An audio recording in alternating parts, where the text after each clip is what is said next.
भगवान श्री कृष्ण का जन्म हुआ, लेकिन उससे पहले क्यों माँ देवकी को इतना कष्ट उठाना पड़ा और क्यों उनके 6 पुत्रों की मृत्यु कंस के द्वारा हुई? आखिर किस श्राप के कारण उन्हें कारागार में रहना पड़ा? कैसे कृष्ण जी ने उनके बाकी के पुत्रों को पुनः वापस लाया?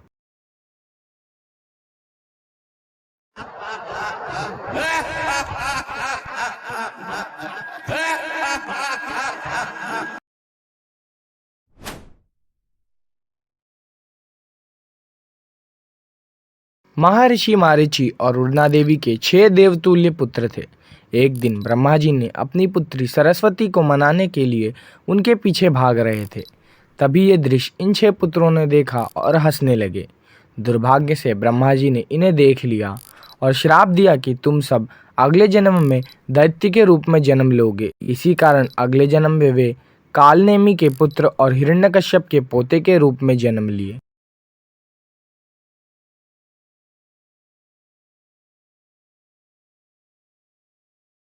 कालनेमी के जो 6 पुत्र थे वे इनके जैसे नहीं थे। हिरण्यकश्यप से छुपकर वह ब्रह्मा जी की आराधना करते थे। पर एक दिन वरदान प्राप्त करने के लिए वे सभी ब्रह्मा की तपस्या करने लगे और उनके तपस्या से ब्रह्मा प्रसन्न हुए और उन्हें वरदान दिया कि तुम्हें इस जन्म में कोई नहीं मार सकेगा। लेकिन जब ये बात हिरण्यकश्यप को पता चली तो वो बहुत क्रोधित हुआ, क्योंकि वो देवताओं से बड़ी घृणा करता था। लेकिन ब्रह्मा जी के वरदान के कारण वो उन 6 पुत्रों को नहीं मार सकता था। इसी कारण उसने श्राप दिया कि अगले जन्म में तुम सभी की मृत्यु होगी।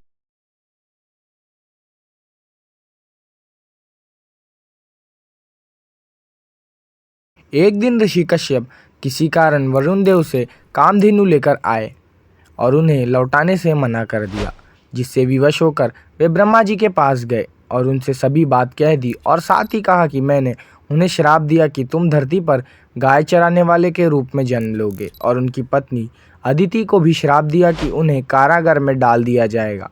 साथ ही पुत्रों के पैदा होते ही उनकी मृत्यु हो जाएगी।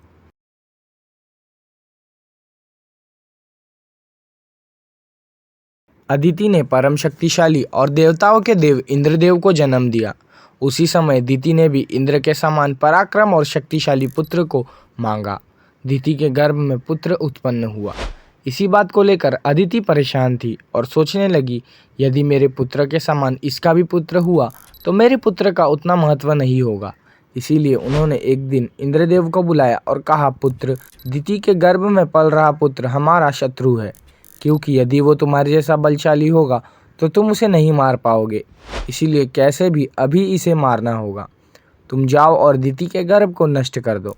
इंद्रदेव दिति के पास गए और उन्हें अपने बातों में फंसाकर सुला दिया और अपने शक्ति से उन्होंने गर्भ नष्ट कर दिया और गर्भ में जाकर पुत्र के 7 टुकड़े कर दिए।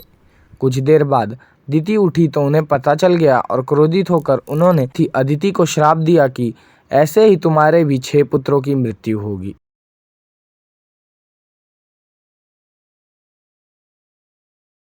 आकाशवाणी हुई कि तुम्हारे ही बहन का 8वां पुत्र तुम्हारा वध करेगा।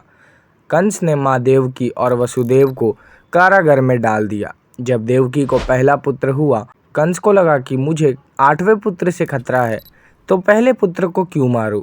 लेकिन जब देवऋषि नारद ने उनके मन में शंका पैदा कर दी, तब उन्होंने उस पहले पुत्र को मार दिया और ऐसे ही एक एक कर कंस ने माँ देवकी के 6 पुत्रों को मार दिया।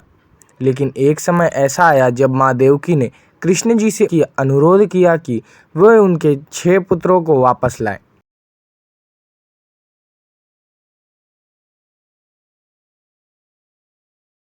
कंस के मृत्यु के बाद माँ देवकी ने कृष्ण जी से कहा कि जैसे उन्होंने संदीप मुनि के पुत्रों को वापस लाया, वैसे ही मेरे पुत्रों को भी ले आओ। तभी भगवान श्री कृष्ण सुतला लोक गए, जहाँ वे 6 पुत्र राजा दैत्य बलि के राज्य में थे। भगवान श्री कृष्ण ने बलि को सारी कहानी बताई और 6 पुत्रों को वापस लेके आए।